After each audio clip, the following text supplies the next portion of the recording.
Well, some breaking news at home now, and in a statement released a few minutes ago by Buckingham Palace, Prince Andrew has said he will no longer be using any of his titles or honours, including that of Duke of York. Prince Andrew said the continued accusations were distracting from the work of the royal family and said he had decided to put duty to my family and country first. The Prince took a step back from active royal duties in the wake of his interview with the BBC in 2019. In the interview, Andrew claimed Prince William's ruthless stance on Prince Andrew, the royal rift that will define a reign. Before we dive into what might be the most significant royal power play of our generation, do yourself a favor and smash that subscribe button. Trust me, you'll want to be here when we break the next royal bombshell. This is British News Blog, and what we're about to reveal will fundamentally change how you view the future of the monarchy. Right, let's get straight to it. Prince William, the heir to the throne, is about to do something his father couldn't quite manage. He's preparing to completely shut out Prince Andrew from royal life when he becomes king, and the word coming from palace insiders is absolutely brutal. Coronation ban, event ban, the lot. We're not talking about a gentle retirement here. We're talking about a systematic erasure from the very fabric of the institution. Now, you might be thinking this is just another royal family squabble, but let me tell you why you'd be dead wrong. This is about the future of the British monarchy itself, about whether it can survive in the modern world, and about a future king who is reportedly willing to be far more ruthless than his father ever was. William, at 43, has watched this Andrew situation fester like an open wound on the monarchy's reputation, and has had enough. Absolutely had enough. Let's rewind for a moment to understand the full picture. Friday last week, Prince Andrew, the 65-year-old Duke of York, former Duke of York, announced he would relinquish his remaining titles and honors with immediate effect. This comes in the wake of yet another Jeffrey Epstein scandal that has dragged the royal family's name through the mud once again. He keeps his princely title, yes, because that's his birthright as the son of a monarch, but everything else, gone, stripped away. And if you think that's the end of it, you haven't been paying attention. Here's where it gets fascinating, and frankly, rather chilling if you're Prince Andrew. Buckingham Palace has confirmed something extraordinary. Prince William, like King Charles, was highly involved in the recent discussions regarding Andrew's future. Not peripherally involved. Not consulted as a courtesy. Highly involved. This is the future king flexing muscles he hasn't even officially been given yet, and the palace is letting us know about it. That should tell you everything about where this is heading. Make sure you subscribe because this story has layers we'll be unpacking for weeks to come, and you won't want to miss a single development.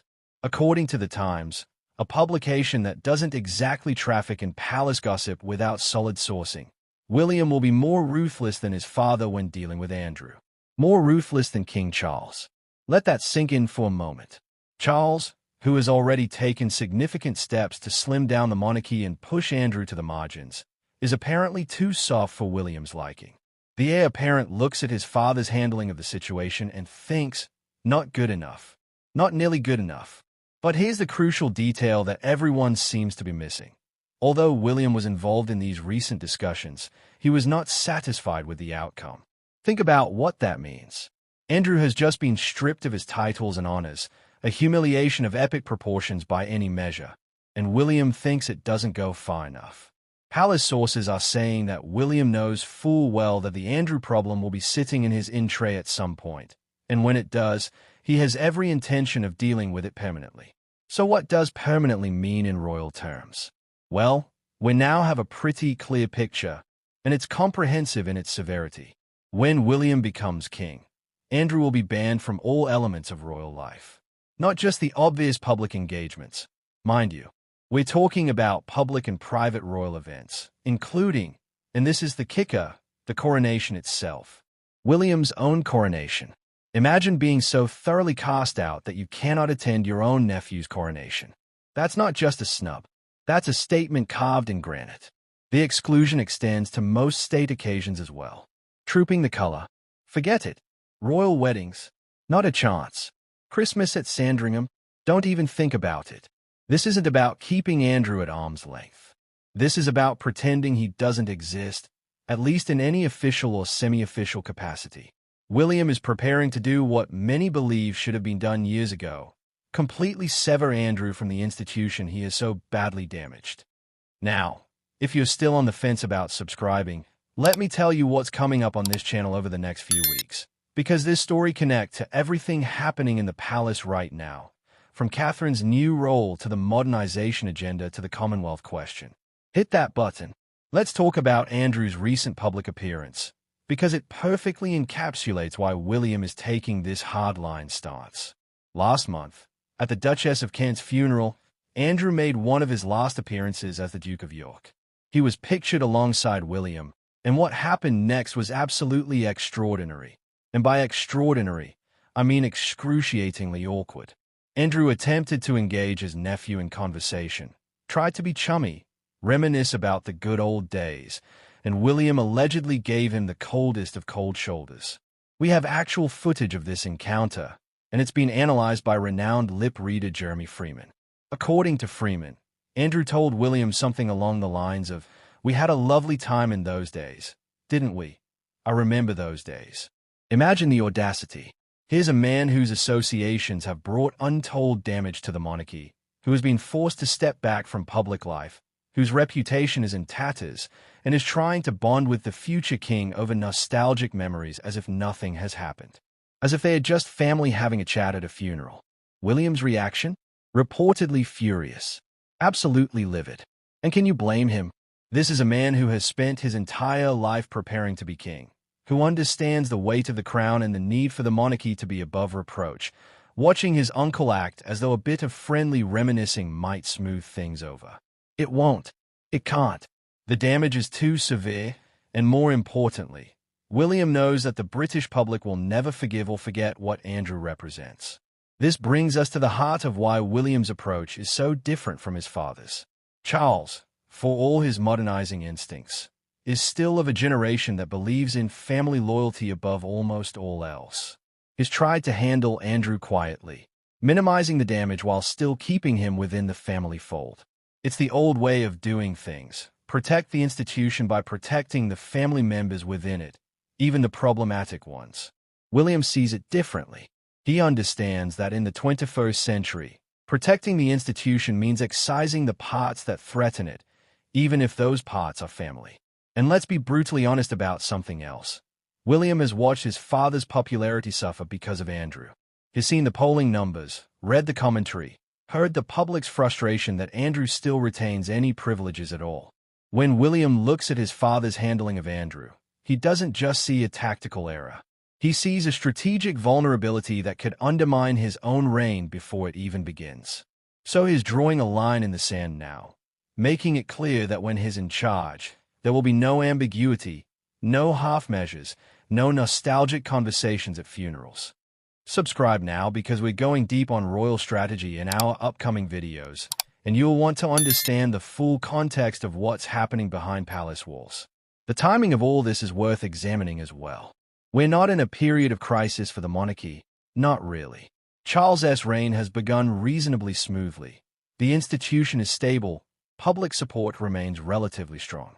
This would be the time to let things settle, to allow Andrew to fade quietly into obscurity without making dramatic pronouncements about future coronations and bans. But William isn't waiting. Is making his intentions known now, years before he'll actually have the power to implement them. That's not impulsive. That's calculated. By establishing this position now, William is doing several things simultaneously. He's sending a message to the public that he understands their concerns and shares their values. He's distinguishing himself from his father's approach without directly criticizing Charles. He's warning Andrew that there's no path back, no rehabilitation arc, no eventual forgiveness. And perhaps most importantly, he's establishing himself as a different kind of future monarch. One willing to make hard decisions without sentiment, one who places the institution's survival above family comfort. There's something almost Machiavellian about it, isn't there? The ruthlessness that sources keep mentioning isn't just about being tough or unforgiving. It's about political calculation, about understanding that the monarchy's future depends on its ability to adapt and respond to public sentiment. Andrew's continued presence, even in a diminished capacity, is a liability. Every photograph, Every appearance, every hint that is still part of the royal family undermines the institution's moral authority. William sees this clearly and is prepared to act on it in ways his father hasn't been willing to. Before we continue, make sure you're subscribed and you've hit that notification bell, because this channel is about to become your essential source for understanding the new monarchy that's taking shape. Let's consider what this means for the monarchy more broadly. William's approach to Andrew isn't happening in isolation. It's part of a larger vision for a streamlined, modernized institution that can justify its existence in a democratic society. The days of the sprawling royal family with dozens of working royals are over. Charles has already moved toward a slimmer model, but William is thinking even more radically. He wants a monarchy that's essentially the direct line of succession and a few key support players. Everyone else, private citizens who happen to have titles. In this model, there's simply no room for someone like Andrew. He offers nothing positive to the institution, carries enormous negative baggage, and represents everything that modern Britain finds distasteful about the old aristocratic order. William looks at Andrew and sees a problem that should have been solved definitively years ago. The fact that it wasn't, the fact that Andrew still has access to any royal events or privileges, is something William apparently views as a failure of nerve. And here's where William's ruthlessness might actually be his greatest strength as a future king. The monarchy doesn't survive by being sentimental. It survives by being strategically flexible, by knowing when to hold on to tradition and when to cut loose the anchors dragging it down. Andrew is an anchor, his dead weight, and William has clearly decided that the moment he has the authority to do so, that anchor is being cut. What must this be like for Andrew himself? He's gone from being a working royal, a special envoy, someone with a role and purpose within the institution, to being essentially told that his own nephew will ensure his ban from the most significant event of the next reign. It's a spectacular fall, and one entirely of his own making, but still, the finality of it must be crushing. There will be no comeback story here, no redemption arc, no gradual rehabilitation, just exclusion, permanent and total. And the rest of the royal family? They are watching this play out and learning valuable lessons about William's vision for the monarchy. This is a preview of how he'll operate as king. If you become a liability, you're out. If your presence damages the institution, you will be removed. Family ties will not save you. Historical precedent will not protect you. The survival of the monarchy comes first, and everything else is negotiable. Make sure you're subscribed, seriously, because we're going to be tracking every development in this story, and there will be many. The contrast between Charles and William on this issue is genuinely fascinating and tells us so much about generational differences within the royal family. Charles came of age in an era when the monarchy's position seemed secure, when tradition and continuity were the watchwords, when the family stuck together no matter what. William has grown up in a completely different environment. He's watched his mother hounded by the press. He's seen the institution questioned and criticized. He's witnessed the departure of Harry and Meghan and the subsequent fallout. He knows the monarchy is only ever one major scandal away from serious questions about its future. So when William looks at Andrew, he doesn't see a troubled family member who needs support and protection. He sees an existential threat to the institution he will one day lead. And he's reacting accordingly, with a coldness and calculation that would have been unthinkable in previous generations. This isn't personal, though Andrew might experience it that way. This is purely strategic, a future king making hard choices to ensure the crown's survival. What happens between now and William's eventual coronation? That's the question everyone should be asking. Andrew is 65 now. William might not become king for another 2 or 3 decades, possibly longer if Charles lives as long as his mother did.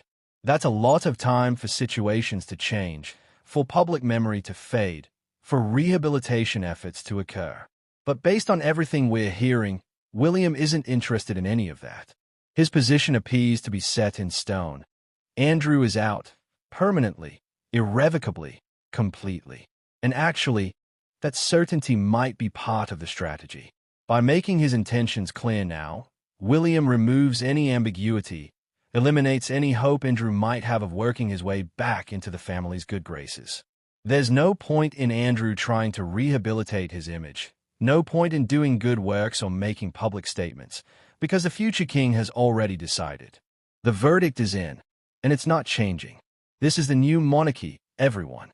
More transparent in some ways, more ruthless in others, and entirely focused on survival in a world that doesn't automatically grant deference to royal status. William represents the future of the institution, and that future has no place for Andrew or anyone like him. The coronation ban is just the most visible symbol of a much deeper strategic shift. So there you have it.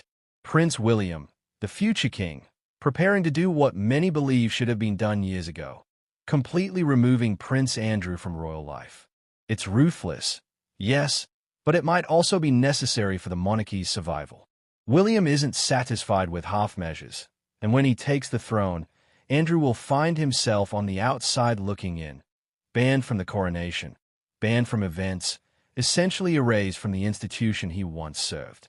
This is British News Blog, and if you want to stay ahead of every royal development, every palace intrigue, every strategic shift in the monarchy, you need to subscribe right now.